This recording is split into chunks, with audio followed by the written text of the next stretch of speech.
Science से related questions लेकर आए हैं जो 1 चैप्टर से बिलोंग करता है, जिस चैप्टर का नाम है प्रकाश के प्रवर्तन तथा अपवर्तन। यानी प्रकाश के प्रवर्तन तथा अपवर्तन चैप्टर जो है उनसे रिलेटेड हम आपको क्वेश्चन कराएंगे जो बेहद ज़्यादा इम्पोर्टेंट है आपके एग्ज़ामों के लिए। So let's start this season.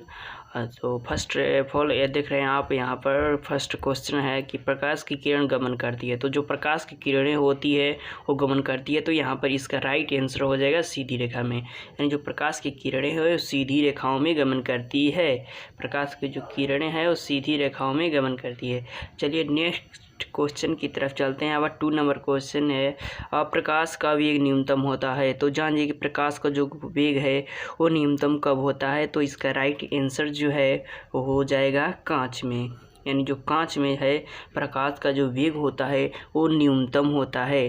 जो कांच में प्रकाश का वेग होता है वो न्यूनतम होता है, क्योंकि प्रकाश जब कांच से बाहर निकलता है तो कुछ उसके डायरेक्शन में कुछ परिवर्तन आ जाती हैं, जिससे प्रकाश का वेग जो है कुछ कम हो जाता है। तो यहाँ पर अगले क्वेश्चन की तरफ बढ़ते हैं। यहाँ पर 3 नंबर क्वेश्चन है, अब मोटर गाड़ी के चालक के सामने लगा रहता है। तो इसको आप बहुत ही अच्छी तरह इस ट्रिक के माध्यम से समझ जाइए कि जो मोटर गाड़ी के चालक हैं जो कि लगा रहता है, तो मोटर गाड़ी है मानिए ये, तो जो मोटर गाड़ी है तो यहाँ पर जो हेडलाइट तो होती हैं और फिर यहाँ पर एक साइड मिरर होता है। तो जो साइड मिरर के रूप में प्रयोग किया जाता है, जो कि साइड में वस्तुओं को देखने के लिए किया जाता है, तो उसका उत्तल होता है, यानी उत्तल होता है, और जो हेडलाइट होता है उसका अवतल होता है। तो इस चीज़ को आप जान जाइए।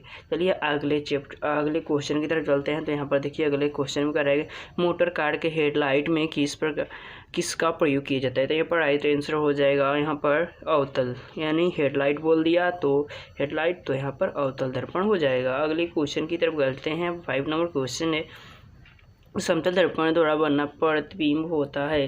तो इसका राइट आंसर जो है वो कैसा, काल्पनिक जो है समतल दर्पण द्वारा बनता है। इसको सीधा भी बोला जाता है, काल्पनिक को ही सीधा बोला जाता है। तो यानी समतल दर्पण द्वारा बना प्रतिबिंब सीधा तथा काल्पनिक होता है। 6 नंबर क्वेश्चन है कि लेंस की क्षमता का एसआई मात्रक। तो लेंस की क्षमता जो है उसको डायोप्टर में मापा जाता है, तो इसका एसआई मात्रक डायोप्टर हो जाएगा। अगले क्वेश्चन से भी नंबर क्वेश्चन की तरफ चलते हैं। तो यहाँ पर 7 नंबर क्वेश्चन है, प्रकाश की किरण का पथ दर्शाने वाले चित्र को कहा जाता है। तो इसको कहा जाता है क्या भाई, तो यहाँ पर किरण आरेख कहा जाता है। प्रकाश के चित्रों को दिखाने वाले चित्रों को कहा जाता है। प्रकाश की किरणों का पथ दिखाने वाले कि प्रकाश किस पथ में गमन करती है, तो इस जो चित्र होता है इसी को क्या कहा जाता है, किरण आरेख। अगले क्वेश्चन की तरफ बढ़ते हैं। 8 नंबर क्वेश्चन है, 2D क्षमता वाले लेंस की फोकसांतर होता है। तो एक यहाँ पर आप बात जानिए, जब भी 2D देगा या फिर फोकसांतर देगा तो केवल 100 में उसका भाग कर देंगे, जितना आंसर आएगा वहीं आपका क्वेश्चन का आंसर हो जाएगा। यहाँ पर 2D दिया है तो यहीं 2 से भाग करेंगे, यहाँ पर 50, यानी 50 जो है आपका राइट आंसर हो जाएगा। अगले क्वेश्चन की तरफ चलते हैं। यहाँ पर 9 नंबर क्वेश्चन है कि किसी उत्तल लेंस का फोकसांतर 50 सेंटीमीटर, उसकी क्षमता क्या है। तो फिर करना क्या, 100 में 50 का भाग दीजिए, जो आएगा वहीं आपका राइट आंसर हो जाएगा। तो यहाँ पर यदि हम 100 में 50 का भाग देंगे तो यहाँ पर आंसर आएगा 2, तो इसका आंसर हो जाएगा 2 डायोप्टर। एक बात जान जाइए, यहाँ पर जो ये दिया है माइनस में और प्लस में, तो माइनस और प्लस में दिया है, तो एक बात आप समझ जाइए, जब उत्तल कहेगा तो इसका प्लस में डायोप्टर होता है। अब जो अवतल जब कहता है तो उसका माइनस में डायोप्टर होता है, यानी जो उत्तल होगा उसको प्लस में नापा जाता है और जो अवतल होगा उसको माइनस में नापा जाता है। अगले क्वेश्चन की तरफ बढ़ते हुए तो यहाँ पर देखते हैं 10 नंबर में कि प्रकाश के किरणों के समूह को कहते हैं। तो इसका राइट आंसर हो जाएगा किरण पुंज। जो प्रकाश के किरणों का समूह होता है उसे किरण पुंज कहते हैं। जैसे यहाँ पर बिंदु हो गया और यहाँ से प्रकाश की जो किरणें हैं वहाँ आ करके यहाँ पर टकराती है, तो इस समूह को क्या कहते हैं, तो किरण पुंज कहते हैं। इसको क्या कहते हैं, किरण पुंज कहते हैं। अगले क्वेश्चन की तरफ चलते हैं। यहाँ पर 11 नंबर क्वेश्चन है, उत्तल लेंस की क्षमता होती है।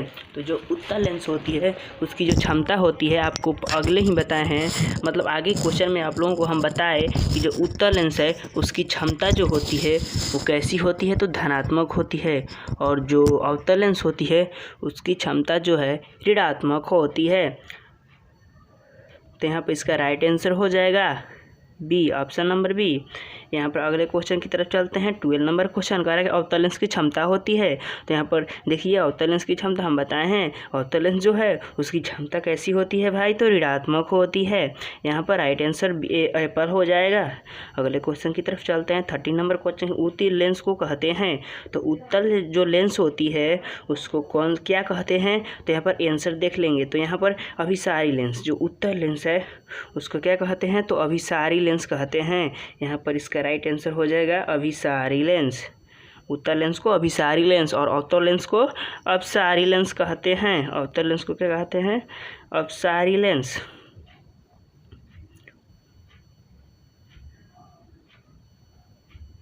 अवतल लेंस को अपसारी लेंस कहते हैं। नेक्स्ट क्वेश्चन की तरफ चलते हैं। यहाँ पर देखिए क्वेश्चन में दिया है अवतल लेंस को कहते हैं, तो आप मार डालिए का अपसारी लेंस। यहाँ पर इसका राइट आंसर हो जाएगा।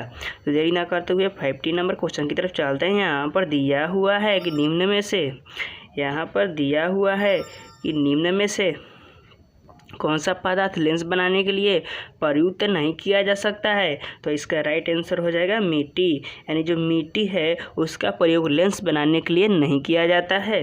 अगले क्वेश्चन की तरफ बढ़ेंगे। तो यहाँ पर 16 नंबर क्वेश्चन, किस दर्पण से हमेशा वस्तु से छोटा प्रतिबिंब बनता है, तो इसका राइट आंसर हो जाएगा उत्तल दर्पण। जो उत्तल दर्पण होता है उससे हमेशा वस्तु का छोटा प्रतिबिंब प्राप्त होता है।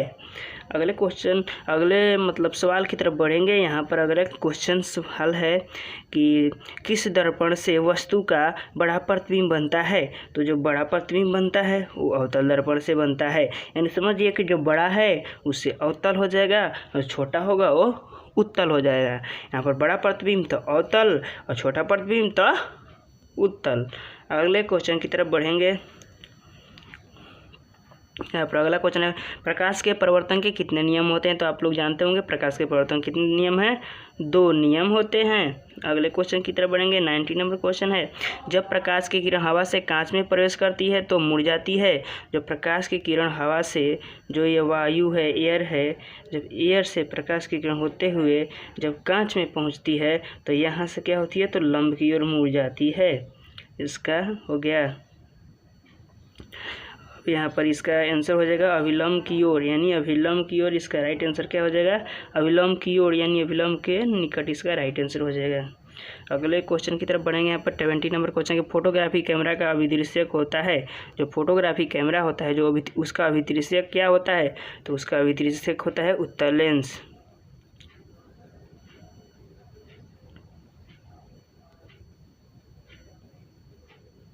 चलिए अगले क्वेश्चन की तरफ बढ़ते हैं।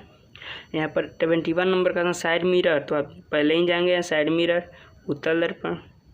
नेक्स्ट क्वेश्चन की तरफ बढ़ते हैं। तो यहाँ पर 22 नंबर, एक अवतल दर्पण की फोकस दूरी 10 सेंटीमीटर, उसकी वक्रता त्रिज्या, तो जान जाइए अवतल दर्पण की फोकस दूरी तो F बराबर होता है R/2। तो यहाँ पर R बराबर हो जाएगा, यानी F दिया है 10, यानी 10 गुना कितना 2। इसका राइट आंसर हो जाएगा 20 सेंटीमीटर। अगले क्वेश्चन की तरफ बढ़ेंगे। यहाँ पर 73 नंबर क्वेश्चन है, निर्गत किरण एवं अवलंब के बीच के कोण को कहते हैं, तो इसका राइट आंसर हो जाएगा परावर्तन कोण कहते हैं। जो निर्गत किरण एवं अवलंब के बीच के कोण को क्या कहते हैं, तो परावर्तन कोण कहते हैं। अगले क्वेश्चन की तरफ बढ़ेंगे। यहाँ पर 74 नंबर क्वेश्चन है कि सरल सूक्ष्मदर्शी में किसका उपयोग होता है, तो सरल सूक्ष्मदर्शी में किसका उपयोग होता है, तो इसका राइट आंसर हो जाएगा उत्तल लेंस का। जो सरल सूक्ष्मदर्शी होता है उसमें उत्तल लेंस का प्रयोग किया जाता है। अगले क्वेश्चन के 25 नंबर क्वेश्चन की तरफ बढ़ेंगे। 25 नंबर क्वेश्चन है कि लेंस के द्वारा सिर्फ काल्पनिक प्रतिबिंब बनता है, यानी किस लेंस के द्वारा सिर्फ काल्पनिक प्रतिबिंब ही बनता है, तो इसका राइट आंसर हो जाएगा उत्तल लेंस के द्वारा। अगले 26 नंबर क्वेश्चन की तरफ 26 नंबर क्वेश्चन है परावर्तन के नियम से निर्धारित होता है। तो परावर्तन के नियम से क्या निर्धारित होता है? तो आपतन कोण तथा परावर्तन कोण क्या होते हैं? बराबर होते हैं। और आपतन कोण की जगह तथा परावर्तन की जगह sin i और sin r का अनुपात क्या होता है? नियतांक होता है। अगले क्वेश्चन की तरफ बढ़ेंगे हम लोग यहाँ पर। तो यहाँ पर 77 नंबर क्वेश्चन है, काल्पनिक प्रतिबिंब होता है। तो जो काल्पनिक प्रतिबिंब होता है वो सीधा होता है, पहले ही बताया था, सीधा को ही काल्पनिक कहा जाता है। अगले क्वेश्चन की तरफ बढ़ेंगे। यहाँ पर 78 नंबर क्वेश्चन है, लेंस में मुख्य फोकस की संख्या कितनी होती है? तो इसको जान लीजिए, लेंस में मुख्य फोकस की संख्या कितनी होती है? 2 होती है। तो नेक्स्ट क्वेश्चन की तरफ बढ़ते हैं। यहाँ पर 79 नंबर क्वेश्चन है कि सर्च लाइट का परावर्तक सतह कैसा होता है? तो यहाँ पर इसका राइट आंसर हो जाएगा अवतल होता है। तो सर्च लाइट जो होती है, सर्च करने के लिए इस्तेमाल की जाती है, तो उसकी लाइट को जो हेड सिरा होता है, तो वो जो होता है वो अंदर की ओर धंसा हुआ होता है। अब जानते हैं कि अवतल जो दर्पण होता है उसकी जो परावर्तक सिरी होती है धसी हुई होती है अवतल लेंस की, और उत्तल लेंस की जो क्या होती है उठी हुई होती है। तो यहाँ पर अवतल लेंस हो जाएगा इसका राइट आंसर। 30 नंबर क्वेश्चन की तरफ बोल रहा है कि दाढ़ी बनाने में कौन सा दर्पण प्रयोग किया जाता है? तो इस क्वेश्चन को हम आप लोगों से पूछते हैं कि दाढ़ी बनाने में कौन सा दर्पण प्रयोग किया जाता है। हम अगले क्वेश्चन में इसका आंसर, अगले वीडियो में इसका आंसर दे देंगे, मगर आपसे एक क्वेश्चन है कि आखिर अवतल दर्पण दाढ़ी बनाने में किसका उपयोग किया जाता है। आप जिन को पता है कमेंट बॉक्स में इस क्वेश्चन को आंसर दीजिए। ओके, तो इस वीडियो में इतना ही। अगले वीडियो में फिर आपसे मिलेंगे एक नए चैप्टर के साथ। धन्यवाद।